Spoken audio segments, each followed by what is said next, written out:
네, 여호수아서 14장 12절입니다. 네, 오늘 제목을 정하면서 걱정을 했는데 혹시나 이제 기도하시는 집사님께서 제목을 읽으시면 어쩌거나 근심했는데 읽으셨네요. 네, 그래서 좀 민망했네요. 네, 우리 말씀 우리 같이 읽어보겠습니다. 자, 시작.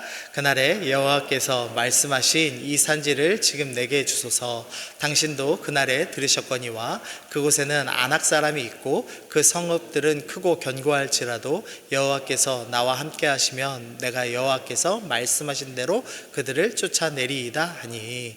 아멘. 그 오지라퍼라는 말이 무슨 뜻인지 아시나요? 오지랖이 있는 사람, 그렇죠. 오지랖은 뭔가요 도대체? 그렇죠. 참견하는 사람, 남의 일에 쓸데없이 참견하는 사람. 그래서 사실 꼰대와 더불어, 꼰대랑 약간 비슷한 것 같아요. 꼰대들이 오지랖이 넓죠. 그래서 꼭 참견하고, 야, 그렇게 하는 거 아니야, 나 때는 말이지 그렇게 안 했는데, 뭐 이렇게 참견하는 사람. 그래서 사실은 좀 부정적인 의미로 많이 사용되는 용어이기도 합니다. 그런데 이게 이제 꼭 부정적인 것만은 아니다, 이것에 대해서 좀 나눠보려고 합니다. 자, 먼저 이제 갈렙에 대해서 그럼 좀 배워야 하는데요. 신명기 1장 22절입니다. 너희가 다 내 앞으로 나와 말하기를. 지금 여기서 너희는 이스라엘 백성들입니다. 백성들이 모세에게 지금 나와서 뭐라고 말했냐면, 백성들이 우리가 사람을 우리보다 먼저 보내어 우리를 위하여 그 땅을 정탐하고 어느 길로 올라갈 것과 어느 성읍으로 들어가야 할 것을 우리에게 알리게 하자. 이 무슨 소리냐면, 백성들이 지금 이제 모세 시대입니다. 이제 막 애굽에서 출애굽을 했습니다. 그리고 출애굽해서 가나안 땅을 들어가는 상황입니다. 하나님께서 가나안 땅을 주시겠다고 약속하셨습니다. 승리하겠다고 약속하셨습니다. 근데 백성들이 들어가기 전에 승리할 때 하더라도 어떤 길로 가야 될지, 가면은 뭘 먹게 될지, 누구랑 싸우게 될지는 좀 알아야 될 것 아니냐, 이러면서 정탐꾼을 보내게 좀 허락해 주십시오라고 모세에게 요청했습니다. 그리고 하나님과 모세가 그것을 응해서, 그래, 그러면은 너희 지파별로 한 명씩 뽑아라. 그래서 12명의 정탐꾼이 가서 그 땅을 정탐하고 돌아오자, 이제 이렇게 결정을 했습니다.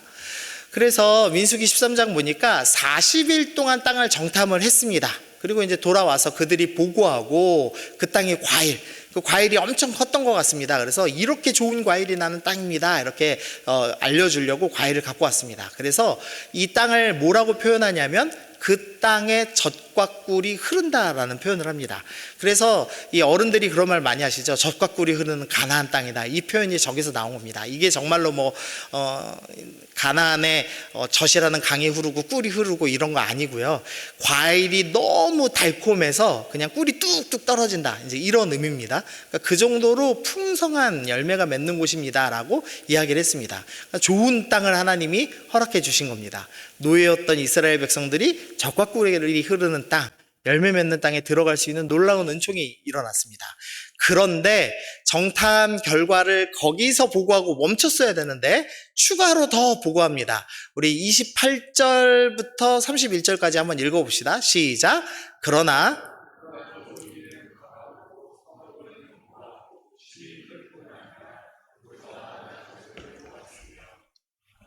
이는 남방에 거주하고 헤딧과 여부스인과 아모리인은 산지에 거주하고 가나안인은 해변과 요단가에 거주하더이다. 그와 함께 올라갔던 사람들이 이르되 우리는 능히 올라가서 그 백성을 치지 못하리라. 그들은 우리보다 강하니라 하고. 땅은 너무 좋습니다. 그런데 문제가 있습니다. 그 땅을 지금 지배하고 있는 사람들이 있습니다. 거주하고 있는 거주민들이 있는데, 거주민들이 셉니다. 성읍도 높게 쌓았습니다. 그리고 제일 문제가 있는데 누가 있냐면 아낙 자손이라는 사람들이 있습니다. 아낙 자손이 누구냐면요, 키가 엄청 큰 사람들. 그러니까 골리앗 알고 있으시죠? 다윗과 싸웠던 골리앗이 대표적인 아낙 자손 중에 하나입니다. 그 아낙 자손처럼 큰 사람이 있습니다. 뿐만 아니라 아말렉인도 있습니다. 남방에는 헷이라는 부르는 족속도 있고, 여부스라는 족속도 있고, 아몰이라는 족속도 있고, 하나같이 다 센 사람들입니다. 그래서 우리보다 그들이 더 강합니다 라고 고백하기 시작했습니다.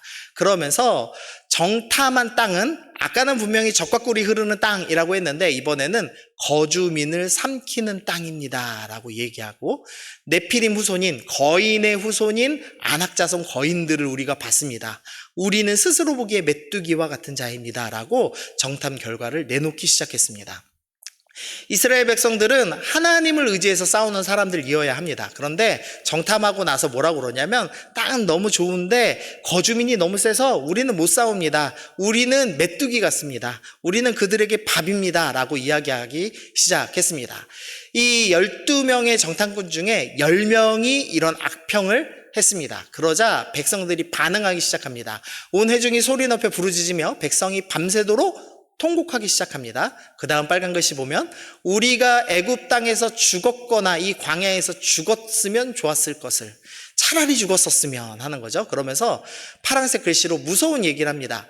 여호와가, 하나님 당신이 우리를 이 땅으로 인도해서 우리를 칼로 죽게 하는구나. 차라리 노예로 살았으면 살았을 텐데 이 나쁜 신 여호와가 우리를 굳이 끌어다가 저 안악자손들의 칼에 의해 죽게 만드는구나, 이렇게 이야기하기 시작합니다. 그러면서 4절에서 우리가 한 지휘관을 세우고, 모세는 이제 죽여버리고 새로운 지휘관을 세우자, 그리고 우리가 애굽에 돌아가서 싹싹 빌자, 그렇게 얘기를 하는 겁니다. 그래서 10절에서 온 회중이 그들을, 그러니까 모세와 아론과 그리고 정탐꾼 중에서 우리 정탐할 수 있습니다라고 외쳤던 그 2명, 총 4명을 돌로 쳐 죽이려고까지 했습니다. 그런데 이제 그때 여호와의 영광이 회막에 나오죠. 그러니까 구름이 보통 덮인 걸로 추측합니다. 하나님께서 임재하셔서 이제 참아 죽이지 못하는 스토리가 일어납니다. 정탐꾼의 보고를 듣고 백성들이 완전히 낙심했습니다. 갈렙과 여호수아가 뭐라고 말을 했냐면은요, 그 땅을 정탐한 자 중에 눈의 아들 여호수아와 여분의 아들 갈렙이라는 2사람이 12명 중에 2명의 정탐꾼만 우리는 할 수 있습니다 라고 얘기했습니다. 그래서 8절 빨간 글씨만 읽어보겠습니다. 시작.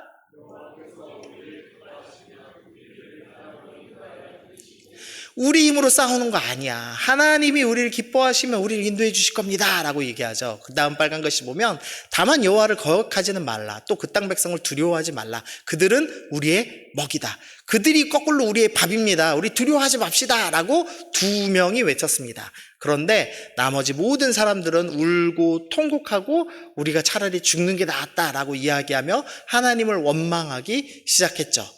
그래서 결과입니다. 하나님께서 분노하셨습니다. 그래서 33절 보니까, 너희 자녀들은 너희 반역한 죄를 지고 너희의 시체가 광야에서 소멸되기까지 40년을 광야에서 방황하는 자가 되리라.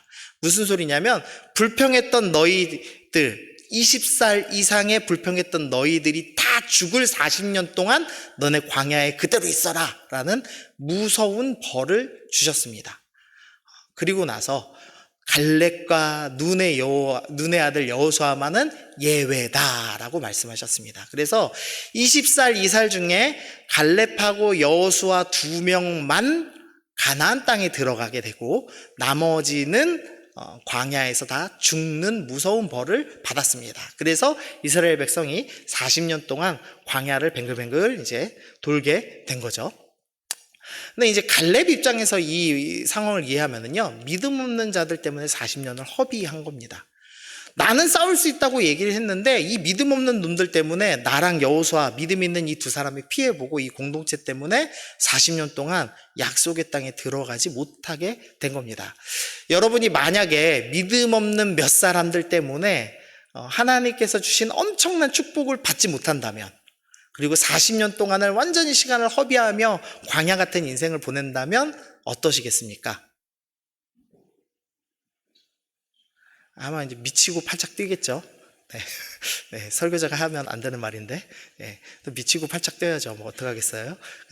진짜 힘들 겁니다. 근데 지금 갈렙과 여호수아가 이런 일을 경험했습니다. 그런데 하나님께서 그래도 이 사람들 너무 불쌍하잖아요. 갈렙과 여호수아가. 그래서 특권을 하나 주셨습니다.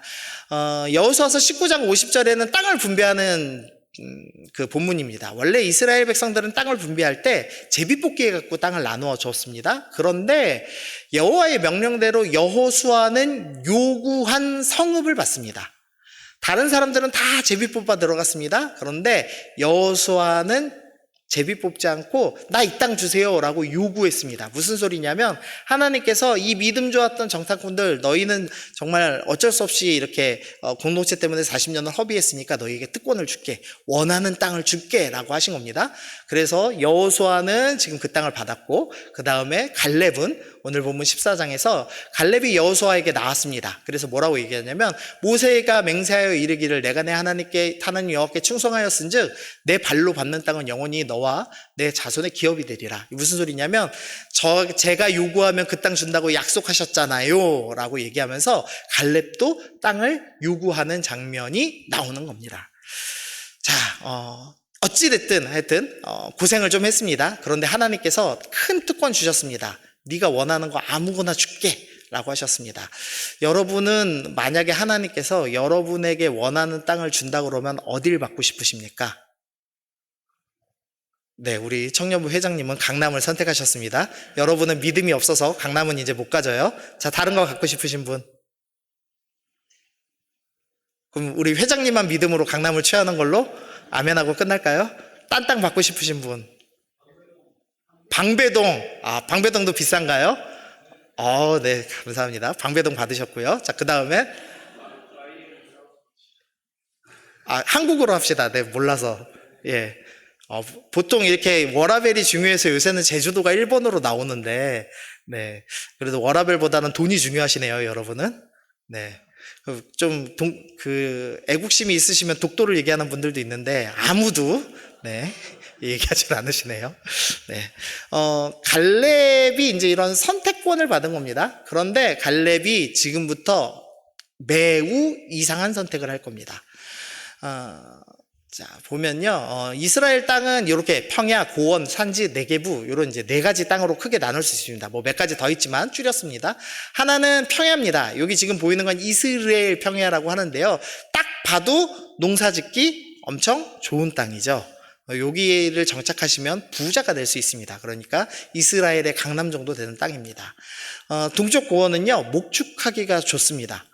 정말 양질의 소가 나옵니다. 그래서 이 땅도 매우 괜찮은 땅입니다. 근데 이제 다음 땅 보시죠. 산지, 유다 산지입니다. 저 하얀색이 뭐냐면요, 전부 돌덩입니다. 유다 산지는 돌이 너무너무 많은 땅입니다. 그래서 돌을 다 걸러낼 수가 없는 수준의 땅을 갖고 있습니다. 그러니까 농사짓기나 또 목축하기가 쉽지는 않겠죠. 더 나쁜 땅이 있습니다. 네게부라고 부르는 땅이고요. 성경에는 남방이라고 종종 묘사됩니다. 여기는 황무지입니다. 그러니까 사막까지는 아닌데 사막보다는 조금 비가 더 내립니다. 한 200mm 이상은 내리지만 이렇게 오아시스 있는 데에서만 동물을 좀 기를 수 있는 수준의 땅들입니다. 사실상 사람이 살기 어려운 땅이죠. 이 네 가지 땅을 두고 지금 갈렙이 선택을 하는 겁니다. 그러면 이제 우리 마음속에 평지를 선택해야지, 산지를 선택해야지, 이런 이제 생각이 다 드시겠죠. 근데 이제 갈렙이 선택을 합니다. 이 산지를 내게 주소서 하면서 땅 이름을 댑니다. 그리고 갈렙을 위하여서 축복하고 여호수아가 헤브론을 기업으로 줬습니다. 헤브론이 그럼 어떤 곳인지 알아야 되겠죠. 헤브론이 여기입니다. 지금 지도를 이렇게 지금 눕혀봤습니다. 눕혔다고 이상하게 생각하실 게 없는 게요. 사실 유대인들은 지도를 이렇게 봅니다. 요단강이 머리 쪽으로 가게 원래 지도를 봅니다. 그래서 저기가 헤브론인데요. 지금 지도 보시면은 그 녹색 있는데 헤브론이 있죠. 녹색이 아까 돌덩이 진짜 많았던 유다 산지입니다. 거기 있는 땅을 골랐습니다. 근데 그 헤브론 위쪽에 갈색 땅 보이시죠? 갈색 땅이 유다 광야이고요.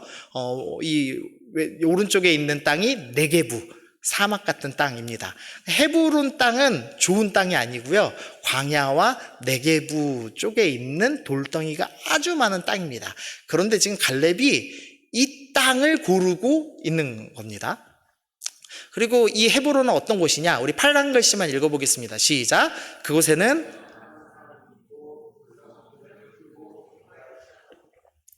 지금 헤브론은 뭐가 있죠? 아낙 사람들이 있습니다. 골리앗 같은 애들이 산성을 쌓고 지키고 있는 곳입니다. 이 아낙 자손이 헤브론에 있고요. 아말렉이란 족속은 저 갈색 지역을 계속 왔다 갔다 하면서 약탈합니다. 저 길이 무역로가 있는 길이기 때문에 이집트로 가는 상인들을 약탈을 합니다. 그래서 헤브론은 절대 좋은 땅이 아니라 가장 안 좋은 땅 중에 하나입니다. 민수기 13장입니다. 아까 정탐꾼들이 보고한 보고서죠. 그 보고서가 뭐였냐면 그 땅의 거주민은 강합니다 하면서 강한 거주민을 순서대로 나열하는데 1번이 누구냐? 아낙 자손이고 2번이 누구냐? 아말렉이고 3번이 헷, 4번이 여부스, 그 다음 아모리, 그 다음 가나안인 순서입니다. 그러니까 가장 강한 아낙 자손과 아말렉은 어디 근처에 사냐면 헤브론에 사는 겁니다. 그런데 갈렙이 제일 좋은 땅 받을 수 있으니까 가장 약한 사람들에게 가야 하는데 가장 강한 아낙 사람들이 성 쌓고 있는 곳, 그리고 우리가 아낙 자손을 물리쳤다 하더라도 아말렉이 끊임없이 약탈할 만한 도시에다가 지금 여기가 내 땅입니다, 여기를 나에게 주십시오라고 요구하고 있는 이상한 지금 장면인 겁니다. 갈렙은 하나님이 주신 특권을 사용해서 가장 어려운 땅을 선택하고 있는 겁니다. 자, 두 번째로요, 갈렙이 이상한 선택을 하나 더 했는데 경로가 좀 이상합니다.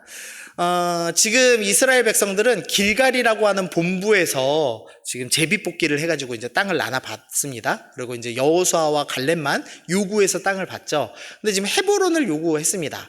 헤브론 자체는 나쁜 땅인데 거길 요구해서 받았습니다. 그것도 엄청난 믿음이죠. 그리고 원래 길갈에서 헤브론을 가려면, 가장 짧게 가려면 저렇게 검은색 길로 가야 됩니다. 이 길갈에서 여리고성에서 베델로에서 예루살렘을 쭉 거쳐서 헤브론까지 들어가는 길로 가야 합니다. 그런데 실제로 이 갈렙이 간 길은요, 빨간색 라인을 따라서 갔습니다. 그러니까 원래대로면 바로 밑으로 내려가야 되는데 지금 반대쪽으로, 여러분들 볼 때 이쪽이죠, 이쪽 길로 굳이 올라갔다가 내려가는 장면이 나옵니다. 그게 사사기 1장부터 해서 베색이라는 곳을 지나서 예루살렘, 헤브론, 드빌, 스밧 이런 지로 지나갑니다. 그러니까 굳이 안 가도 되는 이상한 루트를 따라 지금 가고 있는 겁니다. 그럼 이제 왜 가는지를 좀 살펴봐야 되겠죠. 왜 가냐? 여호수아가 가는 그 길에는 아까 우리가 읽었던 강한 민족들 목록이 다 있습니다. 아까 아낙 자손, 아말렉 자손이 있었죠. 그리고 가나안, 여부스, 아모리, 여기 헤딘만 빼고 지금 목록에 있는 사람들이 다 있습니다. 지금 갈렙이 뭐 하는지 이해가 되시나요? 갈렙이 내가 힘든 땅 가니까 나 혼자 열심히 싸워볼게 하고 가는 게 아니라, 내가 가는데 굳이 남이 싸워야 될 땅을 먼저 거쳐가고 있는 겁니다. 오지랖이 되게 넓습니다, 갈렙이. 그래서 너가 싸우지 않아도 돼, 이거는 딴 사람이 싸울 거야 라고 주어진 땅이 있는데도 불구하고, 아니야, 내가 싸우고 지나갈게 그러면서 굳이 위로 올라가서 베색에서부터 쭉 훑고 다른 지파들을 위해 싸워주는 모습이 나오고 있는 겁니다. 자, 근데 이제 문제는 이제 베색 땅입니다. 이 베색은 어떤 곳이냐면요, 아도니 베색이라는 사람이 살고 있습니다. 이 아도니 베색은 어떤 사람이냐, 옛적에 70명의 왕들의 엄지손가락과 엄지발가락을 잘라버린 사람입니다. 그러니까 주변에 있는 70왕이 있었는데 거기를 다 제압하고 엄청 강력한 병력을 쌓은 사람입니다. 그래서 여기를 싸우는 게 사실은 어려운 일입니다. 근데 여기서 유다가 굳이 올라가서 갈렙이 싸움을 시작해서 10,000명을 죽였습니다. 당시 10,000명이면 병력 엄청난 겁니다. 10,000명을 죽이는 이제 전쟁을 했습니다. 근데 왜 여기를 갔느냐? 이유가 뭐냐면은요, 좀 보시면, 자, 아도니 베색인데요. 저 아도니 베색 이쪽에 지파들이 있습니다. 이사갈, 납달리, 스불론, 므낫세, 아셀이라는 북쪽 지파들이 있습니다. 근데 북쪽 지파들이 예배드리러 실로에 가야 되는데요, 실로에 가기 위해서는 반드시 어디를 거쳐야 되냐면 베색 땅을 지나가야 됩니다. 근데 문제는 베색은 70명의 왕을 다 죽인, 전투 병력이 10,000명 이상 되는 강력한 민족이었습니다. 그러니까 웬만한 지파가 여기를 점령하는 게 불가능했죠. 그래서 갈렙이 대신 지금 싸워주기로 결정한 겁니다. 그러니까 갈렙은 지금 왜 이런 이상한 루트를 가는가? 이유는 뭐냐? 이 북쪽에 있는 5 지파들이 성소 실로에 와서 예배 드릴 수 있게 하는 겁니다. 지금까지 좀 정리를 해보시죠. 갈렙은 특권을 받았습니다. 근데 이상한 결정을 내렸습니다. 뭐냐면 형제들을 위해서 가장 힘든 땅을 선택했습니다. 그리고 형제들의 싸움을 돕기 위해서 이상한 루트를 선택했습니다. 근데 그 중에서도 가장 강력한 배색을 싸웠는데 그 이유는 뭐냐면 형제들이 예배드리게 하려고 자기의 시간과 자기의 힘을 낭비하는 모습을 보여주더라는 것이죠. 그래서 이렇게 좀 정리를 해볼 수가 있겠습니다. 자, 세 번째입니다. 쉽죠, 지금까지? 네. 세 번째는 시므온인데요. 말씀 읽어보겠습니다. 시작. 유다가 그의 형제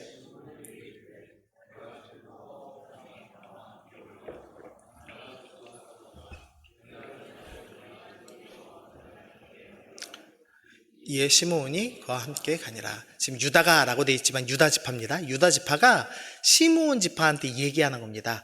나랑 같이 가나안 족속하고 싸워줘.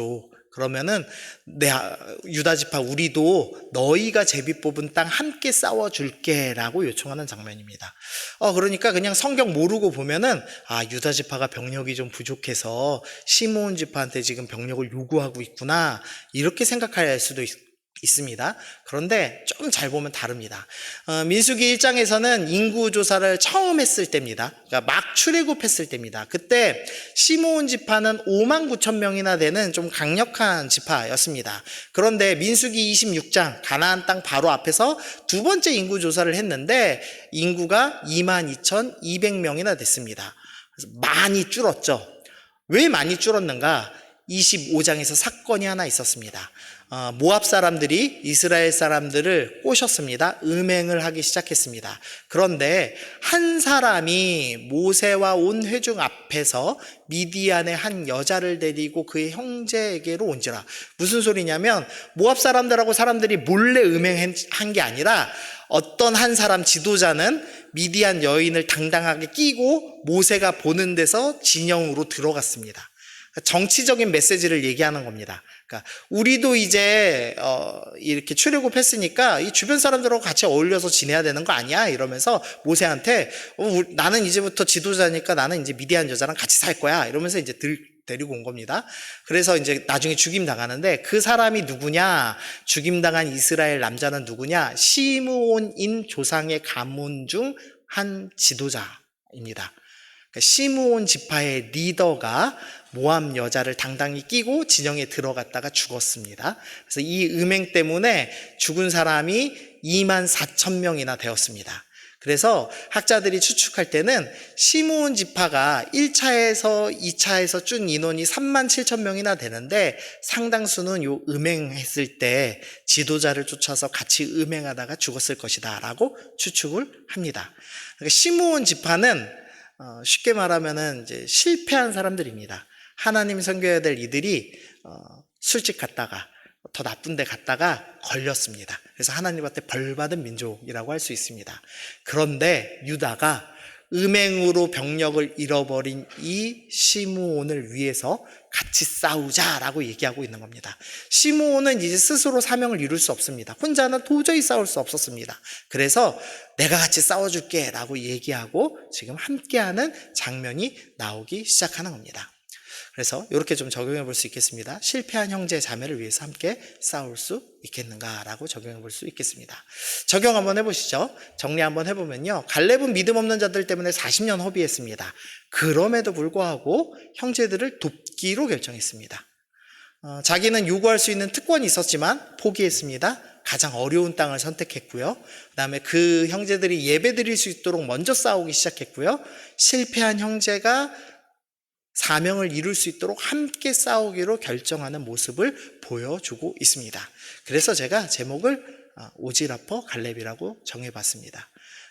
갈렙은 형제들을 위해서 싸워준 사람입니다.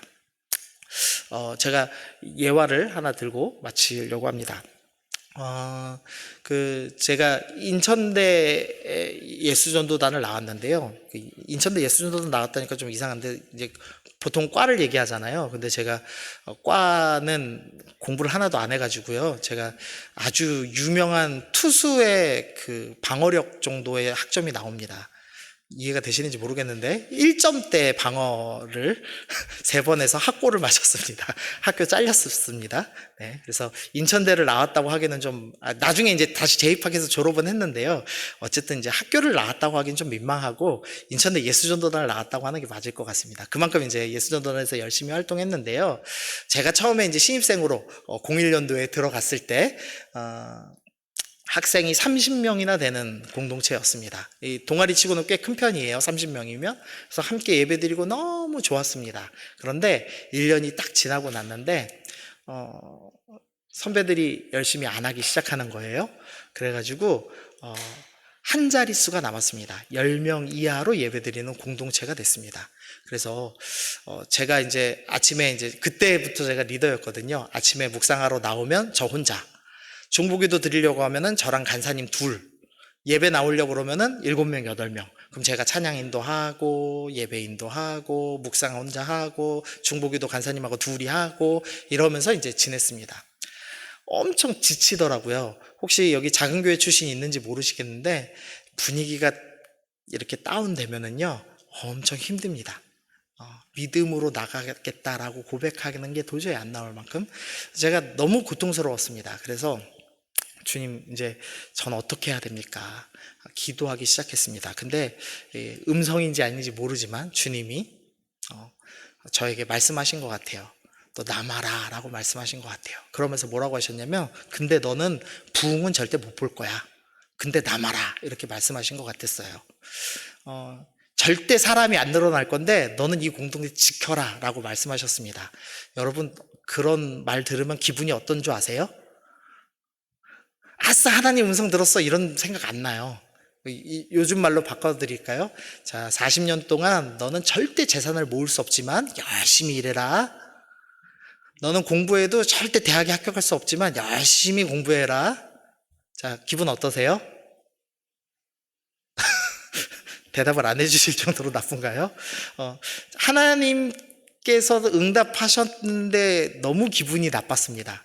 나를 뭘로 보고 나무라고 하는 거야. 근데 이제 어떻게 해요? 순종해야죠. 그래서 01년도부터 10년까지, 2010년까지 제가 남아 있었습니다. 네, 물론 공부를 못해서 남은 거죠. 주님이 남기신 건 아니죠. 어쨌든 그 10명도 안 되는 공동체에서 혼자 남아서 아침에 나와서 묵상하고, 혼자 중보기도 하고, 혼자 찬양인도 하고, 그렇게 보냈습니다. 어떻게 됐을까요? 어떻게 됐을까요? 제가 졸업한 뒤에. 간증이니까 좀 감이 오시죠? 제가 졸업하고 그 다음 해에 저의 위대한 후배가 열심히 사역을 잘해서 다시 30명으로 회복하고 끝났습니다. 참 이유를 모르겠어요. 주님께서 왜 그렇게 하시는지. 근데 저는 그때 이제 그런 생각이 들었습니다. 혹시 예수님께서 물을 포도주로 만드신 사건 아시는지 모르겠습니다. 예수님께서 물로 포도주를 만들 때 예수님의 어머니 마리아가 하인들한테 예수님이 시키는 대로 해라고 하죠. 그래서 예수님께서 물 떠다가 연회장에다 갖다 줘라 라고 명하십니다. 하인들이 물 떠다가 연회장에 갖다 놨습니다. 분명히 물이었습니다. 그런데 사람들이 떠먹기 시작할 때 포도주로 바뀌었습니다. 근데 그때 어떤 구절이 있냐면, 물 떠온 하인들은 알더라 라는 구절이 있습니다. 누구도 이 물이 왜 포도주 되는지 아무도 모릅니다. 누가 준비했는지 아무도 모릅니다. 물 떠온 수고 온 하인들만 아는 거죠. 제가 그런 은혜를 받았다고 생각했습니다. 기분이 나쁠까요? 좋을까요? 되게 좋습니다. 아무도 몰라요. 저희 후배들도 제가 이랬는지 아무도 모릅니다. 근데 저는 알죠. 하나님이 내가 버틴 거 이쁘게 봐서 우리 학교 회복시켜줬어. 아는 거죠. 그래서 저는요, 아무리 작은 공동체 가도 안 좁니다. 제가 잘해서 안 쪼는 거 아니고요. 내가 믿음으로 버티면 하나님께서 절대 포기하지 않으실 것을 믿기 때문입니다. 제가 마지막 설교로 갈렙을 소개시켜드린 이유는 하나인데요. 여러분들 중에서 혹시나 이 장효 선나교회의 지금 예배가 너무 안타깝다면, 죽어버린 것 같다면, 누군가는 갈렙처럼 싸워야 됩니다. 누군가는 갈렙처럼 40년을 허비할지라도 이 공동체에 버텨줘야 되고요. 누군가는 가장 어려워 보이는 일을 먼저 가서 제가 하겠습니다 라고 손들고 나가야 되고요. 누군가는 남을 위해서 함께 싸워줘야 됩니다. 그리고 누군가는 실패한 형제, 저 친구 예배가 너무 안 되고 교회도 똑바로 못 나온다, 어떡하지? 내버려 두는 게 아니라 내가 같이 싸워줄게, 오지랖 넓게 나서는 사람이 필요합니다. 근데 그 사람 때문에 공동체가 회복되는 겁니다. 하나님께서는 갈렙 같은 믿음의 사람을 세우신다고 믿습니다. 그리고 그 사람만이 하나님의 비밀한 일을 알게 되는 것이죠. 저는 여러분이 이 개인주의에서 살면서 그저 교회를 왔다 갔다 하는 사람으로 살지 않았으면 좋겠습니다. 그런 사람은 은혜를 누릴 수가 없습니다. 사명이 주어졌는지도 모른 채, 내가 왜 여기에서 있는지도 모른 채 숨쉬다 천국 가는 거죠. 숨쉬다 천국 가지 않으셨으면 좋겠습니다. 치열하게 싸워서 예수님이 어떻게 일하시는지를 보는 사람들이 되셨으면 좋겠습니다. 갈렙은 그 일을 해냈습니다. 그래서 형제들이 모두 사명을 가지고 정착할 수 있도록 도왔습니다. 여러분이 그런 갈렙과 같은 믿음의 사람 되시기를 소원합니다.